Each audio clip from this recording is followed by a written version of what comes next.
ملاقات یہاں بیان فرمائی ہے، بلکہ ملاقات نہیں، ملاقاتیں بیان فرمائی ہیں۔ دیکھیے اللہ تعالیٰ فرماتے ہیں علمہ شدید القوا ذو مرۃ فاستوى وهو بالافق الاعلى ثم دنا فتدلى فكان قاب قوسين او ادنى فاوحى الى عبده ما اوحى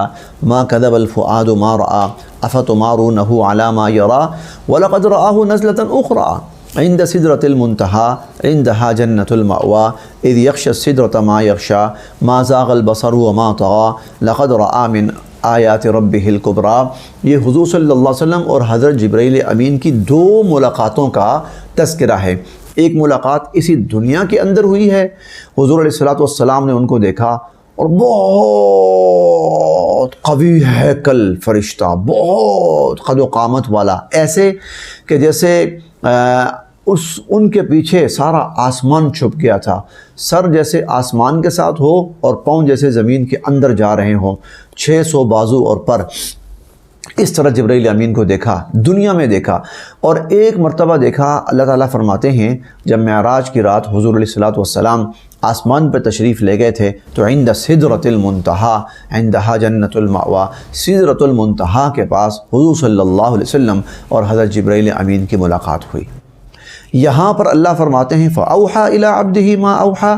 یہاں پر حضور علیہ السلام کے پاس جب جبرائیل آئے دنیا میں تو جو وحی اللہ نے فرمائی تھی وہ وحی پہنچائی، اور جب وہاں پہ گئے لَقَدْ رَآ مِنْ آیَاتِ رَبِّهِ الْكُبْرَىٰ، تو وہاں جو نشانیاں دکھانی تھیں اللہ کی قدرت کی، جبرائیل امین نے وہ نشانیاں حضور علیہ السلام کو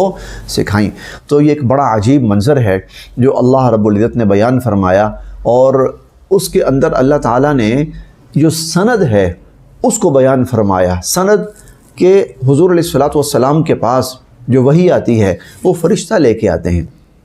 اور جو فرشتہ ہے اس کو حضور نے باقاعدہ دیکھا، ملاقاتیں ہوئیں، اصلی شکل میں دیکھا، اصلی شکل کے اندر۔ ایک ہوتا تھا دنیا کے اندر کسی انسانی شکل میں تشریف لاتے تھے، نہیں بلکہ اصلی شکل کے اندر اللہ رب العزت نے ان کو دیکھا۔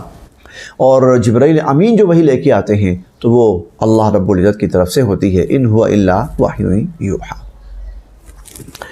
اسی طرح اس پارے کے مضامین میں سے ایک سورت ہے سورہ القمر، اور قمر کا مطلب ہوتا ہے چاند، اور اس سورت کا نام القمر اس لیے ہے کہ حضور علیہ السلام کا ایک معجزہ ہے شق قمر، اور شق قمر کا مطلب ہوتا ہے چاند کا 2 ٹکڑے ہونا۔ اس میں اللہ رب العزت نے حضور علیہ السلام کا وہ معجزہ بیان فرمایا ہے۔ اللہ تعالیٰ نے حضور علیہ السلام کی نبوت کو واضح فرمانے کے لیے اس معجزے کا مظاہرہ فرمایا۔ آپ نے اپنی انگلی سے اشارہ فرمایا اور آپ کی انگلی کے اشارے سے چاند 2 ٹکڑے ہوا، اور اس کے بعد پھر چاند دوبارہ آ کر جڑ گیا۔ تو اللہ تعالیٰ فرماتے ہیں اقتربت الساعہ، قیامت قریب آ چکی ہے، وانشق القمر، اور چاند شق ہو گیا یعنی ٹکڑے ہو گیا۔ اس میں حضور علیہ السلام کے اسی معجزہ کی طرف اشارہ ہے۔ اسی طرح اس سورہ القمر کے مضامین میں سے ایک مضمون اللہ رب العزت نے اس میں ایک آیت کو بار بار دہرایا ہے۔ اس کے بعد سورہ الرحمن آتی ہے، وہاں پر بھی وہی ہے، لیکن وہاں تو تکرار بہت زیادہ ہے، وہ ریپیٹیشن جو ہے وہ بہت زیادہ ہے۔ اس سورہ القمر کے اندر بھی اللہ رب العزت نے ایک آیت بار بار دہرائی ہے، اور وہ آیت ہے وَلَقَدْ يَسَّرْنَا الْقُرْآنَ لِلذِّكْرِ فَهَلْ مِن مُدَّكِرٍ، کہ ہم نے اس قرآن کو آسان کر دیا ہے نصیحت حاصل کرنے کے لیے، تو کیا کوئی ہے جو نصیحت حاصل کرے؟ کوئی نصیحت حاصل کرنے والا ہے؟ تو یہ اصل میں ہمیں اللہ تعالیٰ متوجہ فرما رہے ہیں کہ دیکھو یہ قرآن تمہارے لیے اترا ہے، تمہاری نصیحت اور ہدایت کے لیے اترا ہے، اور اس نصیحت اور ہدایت کو میں نے آسان کر دیا ہے، لہٰذا تم آؤ اور تم یہ ہدایت اور یہ نصیحت قبول کرو اور حاصل کرو۔ پھر سورہ الرحمن آتی ہے، یہ اپنے انداز بیان کے اعتبار سے اور اپنی فصاحت کے اعتبار سے قرآن کریم کی سب سے خوبصورت صورت ہے، سب سے حسین صورت ہے، اور خوبصورتی کے لیے دنیا کے اندر ایک لفظ استعمال ہوتا ہے دلہن، دلہن خوبصورتی کا ایک استعارہ ہوتا ہے اور مثال ہوتی ہے، تو یہ چونکہ اسی طرح بے انتہا خوبصورت ہے، اسی لیے اس سورہ الرحمن کو عروس القرآن بھی کہا جاتا ہے، قرآن کی دلہن۔ جس طرح دنیا میں دلہن سب سے خوبصورت ہوتی ہے، اسی طرح سورہ الرحمن قرآن کی صورتوں میں سے سب سے زیادہ خوبصورت ہے۔ اور اللہ رب العزت نے اس سورہ مبارکہ کے اندر ایک آیت اس کو بار بار ریپیٹ کیا ہے، اس کو تکرار کے ساتھ اللہ رب العزت لائے ہیں، اور وہ آیت ہے فَبِأَيِّ آلَاءِ رَبِّكُمَا تُكَذِّبَانِ، اے انسانوں اور جنوں تم اپنے رب کی کس کس نعمت کو جھٹلاؤ گے۔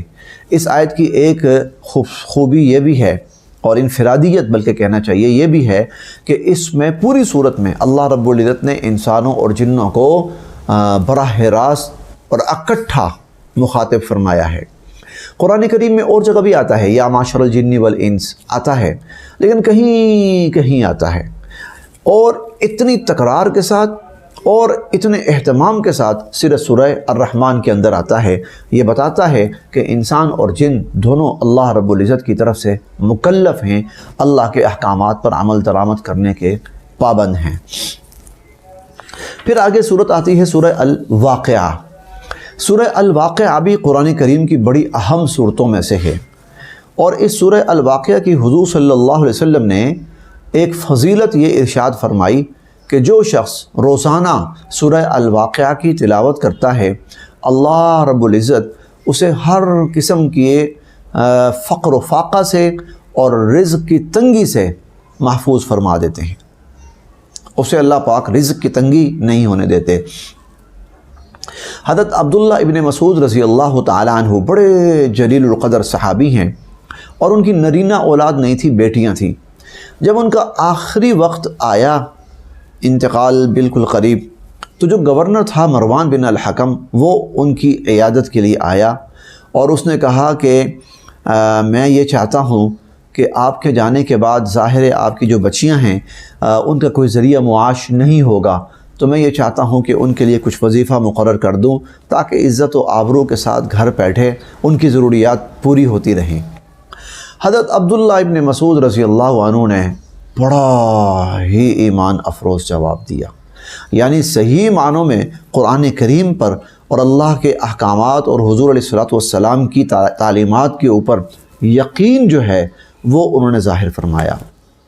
فرمانے لگے کہ میں نے اپنی بیٹیوں کو سورہ الواقعہ یاد کرا دی ہے، اور میری بیٹیاں روزانہ سورہ واقعہ پڑھتی ہیں، اور حضور علیہ الصلوۃ والسلام نے فرمایا تھا جو روزانہ سورہ الواقعہ کی تلاوت کرے اللہ رب العزت اسے فقر و فاقہ کا محتاج نہیں ہونے دیتے، اور اسے رزق کی تنگی سے محفوظ رکھتے ہیں۔ تو یہ روزانہ اگر تلاوت کی جائے، اور مغرب کی نماز کے بعد سب سے بہتر یہ ہے اس کی تلاوت کی جائے، تو انشاءاللہ اللہ پاک رزق کے معاملے میں انسان کو غنی فرما دیتے ہیں اور بے نیاز فرما دیتے ہیں۔ اس صورت کا جو خلاصہ ہے وہ یہ کہ قیامت کے روز، چونکہ الواقعہ قیامت کے ناموں میں سے ایک نام ہے، تو اذا وقعت الواقعہ آغاز ہی یہاں سے ہوتا ہے، جب قیامت واقع ہو جائے گی، برپا ہو جائے گی، تو پوری صورت کے اندر قیامت کے مناظر بیان ہوئے ہیں، لیکن بڑی تفصیل کے ساتھ اللہ رب العزت نے تمام انسانوں کو 3 حصوں میں تقسیم فرمایا کہ قیامت والے دن جتنے بھی لوگ ہوں گے وَكُنْتُمْ أَزْوَاجًا ثَلَاثًا، کہ تم 3 حصوں میں تقسیم ہوگے سب انسان۔ نمبر 1 السابقون والسابقون السابقون اولئک المقربون۔ نمبر 1 السابقون۔ سابقون کون ہوں گے؟ سابقون ان لوگوں کو کہا گیا ہے جو نیکی میں، خیر میں، بھلائی میں، ایمان میں، تقوی میں، عبادات میں، جہاد میں، انفاق فی سبیل اللہ میں، ہر خیر و بھلائی کے کام میں پیش رہے، آگے آگے رہے، بڑھ چڑھ کر حصہ لیا۔ جیسے صحابہ کرام میں سے ایک پوری جماعت ہے جسے السابقون الاولون کہا جاتا ہے، یہ وہ لوگ ہیں کہ جنہوں نے حضور علیہ الصلوۃ والسلام کی دعوت پر ابتدا میں ہی لبیک کہا، پہل کی اور لوگوں کی نسبت، اور لوگوں سے پہلے ایمان قبول کیا، یہ السابقون الاولون کہلاتے ہیں۔ تو اللہ تعالیٰ فرماتے ہیں اسی طرح ساری انسانیت میں ایسے لوگ ہوں گے جو نیکی میں، بھلائی میں، خیر میں سابقون ہوں گے، پیش ہونے والے، سبقت لے جانے والے، بڑھنے والے، تو یہ اللہ کے ہاں سب سے بلند مرتبہ ہوں گے، یہ سب سے بلند، ان کا رتبہ سب سے بلند ہوگا۔ اس میں سب سے پہلے انبیاء علیہم السلام تشریف لاتے ہیں، آتے ہیں، اس میں شامل ہوتے ہیں، سب سے پہلے انبیاء علیہم السلام، اس کے بعد صحابہ کرام، تمام انبیاء علیہم السلام، ان کے قریبی ساتھی جو تھے وہ بھی، اور قیامت تک آنے والے ہیں وہ لوگ جو السابقون الاولون، یعنی ہمیشہ نیکی اور خیر میں پہل کرتے تھے، آگے بڑھتے تھے، یہ قیامت والے دن سب سے بلند مرتبہ ہوں گے۔ دوسری جو قسم اللہ نے بیان فرمائی وہ ہے اصحاب المیمنہ، اصحاب الیمین بھی کہتے ہیں، اصحاب المیمنہ، یعنی وہ لوگ جن کا حساب کتاب ہوگا، لیکن اس حساب کتاب میں بہرحال وہ لوگ کامیاب ہو جائیں گے اور ان کو نامہ اعمال دائیں ہاتھ میں دیا جائے گا، یہ لوگ بھی جنتی ہوں گے، یہ بھی جنتی ہیں، لیکن بہرحال السابقون کی نسبت یہ کم ہوں گے، السابقون کا درجہ ان سے بلند ہوگا، وہ سب سے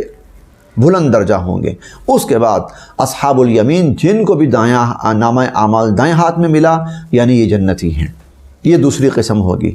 قیامت والا دن تمام انسانوں کی، پہلی امتوں میں سے بھی بہت ہوں گے، اس امت میں سے بھی بہت ہوں گے۔ تیسری جو اللہ رب العزت نے قسم ارشاد فرمائی ہے وہ اصحاب الشمال ہے، اصحاب الشمال، جن کو نامہ اعمال بائیں ہاتھ میں دیا جائے گا، اور نامہ اعمال کا بائیں ہاتھ میں دیا جانا یہ اس بات کی علامت ہوگی کہ یہ لوگ ناکام ہو گئے ہیں اور ان کے لیے جہنم کا فیصلہ ہوا اور یہ جہنم میں جائیں گے۔ ان تین اقسام کو بیان کر کے اللہ رب العزت ہمیں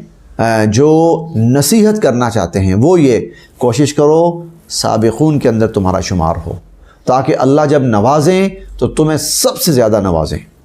کوشش کرو تمہارا شمار السابقون کے اندر ہو۔ لیکن اگر کہیں کمی رہ گئی، السابقون الاولون میں تم شامل نہ ہو سکے، تو کم از کم اصحاب الیمین، اصحاب المیمنہ، دائیں ہاتھ والوں میں تو ضرور شامل ہو جاؤ، کم از کم، تاکہ کم سے کم جنت میں تو چلے جاؤ، کامیاب تو ہو جاؤ، جہنم سے بچ جاؤ۔ اور پھر تیسری قسم بیان کر کے ہمیں نصیحت یہ فرمائی، خبردار اصحاب الشمال میں سے، بائیں ہاتھ والوں میں سے نہ ہونا، ان کا انجام بہت برا ہے۔ اور اس پارے کی آخری جو صورت ہے وہ سورہ الحدید ہے، سورہ الحدید۔ سورہ الحدید میں اللہ رب العزت نے جو ترغیب دی ہے وہ اللہ کے دین کے لیے مال خرچ کرنا اور مالی اعتبار سے اللہ کے دین کو مضبوط کرنا، مستحکم کرنا اور اس کی، اللہ کے دین کی مدد کرنا۔ چنانچہ اس میں اللہ رب العزت جا بجا فرماتے ہیں وَمَا لَكُمْ أَلَّا تُنْفِقُوا فِي سَبِيلِ اللَّهِ، تمہیں کیا ہوا، تم اللہ کی راہ میں مال خرچ کیوں نہیں کرتے؟ اللہ کی راہ سے مراد اللہ کے دین کے لیے، اللہ کے دین کی تائید کے لیے، اللہ کے دین کو مضبوط کرنے کے لیے تم کیوں نہیں اپنا مال خرچ کرتے؟ پھر آگے اس کا ثواب بھی بیان فرمایا، اللہ رب العزت اس پر کیا کیا عطا فرماتے ہیں۔ پھر اللہ تعالیٰ فرماتے ہیں مَنْ ذَا الَّذِي يُقْرِضُ اللَّهَ قَرْضًا حَسَنًا، کون ہے جو اللہ کو قرض حسنہ دے؟ اور قرض حسنہ سے مراد کیا ہے؟ اللہ کے دین پہ اپنا مال لگائے، اللہ اس کا بدلہ اس کو دیں گے۔ اچھا، پھر آگے اللہ تعالیٰ فرماتے ہیں ان المصدقین والمصدقات، وہ لوگ جو اللہ کی راہ میں صدقہ کرنے والے ہیں، اور صدقہ بھی کیا ہے؟ اللہ کے بندوں پہ مال خرچ کرنا۔ تو گویا یہ پوری صورت جو ہے یہ مالی عبادت کی طرف انسان کو متوجہ کرتی ہے کہ تم بدنی عبادت تو کرتے ہو، نماز پڑھتے ہو، روزہ رکھتے ہو، قرآن پاک کی تلاوت، ذکر و اذکار، اسی طرح تم مالی عبادت بھی کرو، بدنی عبادت کے ساتھ ساتھ مالی عبادت بھی کرو۔ اور مالی عبادت کہاں کہاں کرنی ہے؟ اللہ کے دین کو ضرورت پڑے تو اللہ کے دین کے لیے مال خرچ کرو، اور اللہ کے بندوں کو ضرورت پڑے تو اللہ کے بندوں پہ مال خرچ کرو، اور اس کا اجر اور ثواب اپنے شایان شان اللہ تمہیں عطا فرمائیں گے۔ اسی پر اکتفا کیا جاتا ہے۔ اللہ پاک ہم سب کے لیے عمل کی راہیں آسان فرمائیں۔